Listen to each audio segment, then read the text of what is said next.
passe à l'environnement.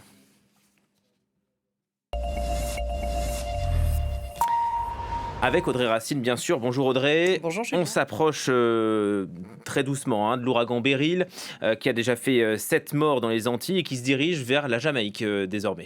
Oui, il est tout à fait hors norme, cet ouragan, à plusieurs niveaux. On va les regarder ensemble. Hors norme déjà par la période à laquelle il survient. Normalement, il faut attendre le 1er août pour que l'eau atteigne une certaine température, pour que des ouragans de cette catégorie 4 ou 5 se déclenchent.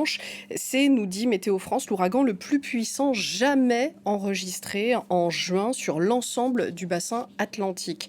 Avant Beryl, les deux ouragans les plus précoces, c'était en 2005, Dennis, le 8 juillet, puis Emily, ce même mois de juillet 2005. Mais ce sont les deux seuls précédents. L'année 2005 avait d'ailleurs été marquée par de nombreux ouragans. On s'attend donc à ce qu'un grand nombre d'ouragans suivent Beryl dans le sillage d'une saison qui s'annonce exceptionnelle. Ce sera entre 4 et 7 ouragans de catégorie 3, selon l'Observatoire météorologique américain.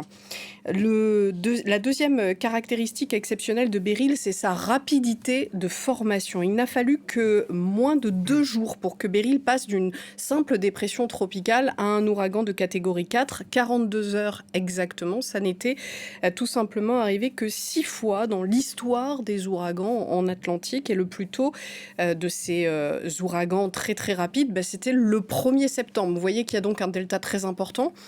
On peut donc dire que Beryl est un ouragan tout à fait anormal qui défie en tout cas tout ce qu'on sait de ces phénomènes météorologiques. Et qu'est-ce qui peut expliquer cette anomalie alors, Audrey ? Alors déjà, on va regarder la température des océans. Vous allez voir un graphique qui date du mois dernier. Le voilà, ce sont les relevés des températures océaniques par Copernicus, l'agence européenne. Regardez à quel point on est au-dessus des normales. La partie en rouge, c'est la différence entre les derniers relevés en 2023 et les relevés de cette année. C'est absolument terrifiant. Cette surchauffe des océans, elle ne crée pas les ouragans. En revanche, c'est du carburant qui transforme plus facilement des dépressions tropicales en ouragans majeurs, catégorie 4 ou 5. Comment ? Eh bien déjà, il faut que la température de l'océan soit de 26 degrés minimum sur une profondeur de 50 mètres afin qu'un ouragan se forme.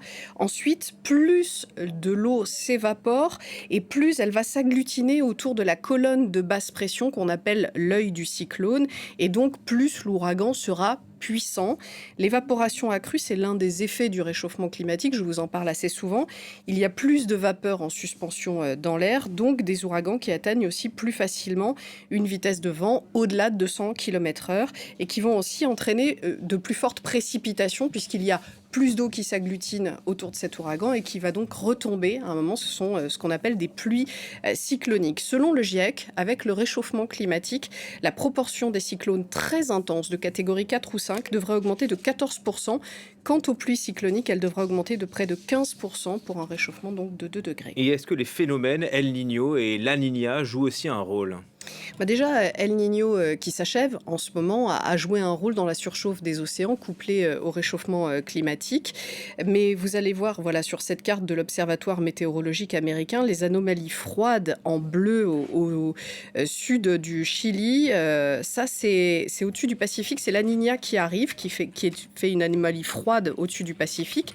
La Niña, elle encourage la formation d'ouragans au-dessus de l'Atlantique Nord en augmentant l'apport d'air chaud et humide depuis le golfe du Mexique.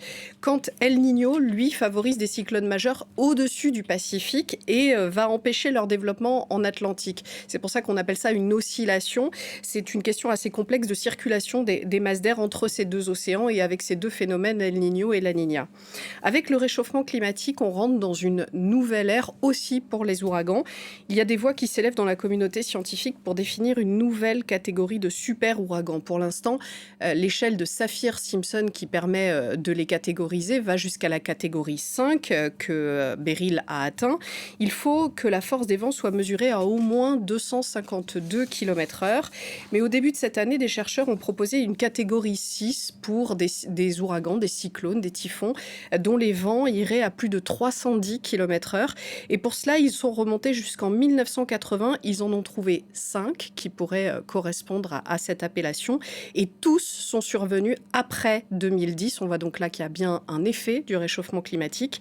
Avec un réchauffement de 2 degrés, le risque d'ouragan de catégorie 6 doublerait dans le golfe du Mexique. Merci beaucoup Audrey.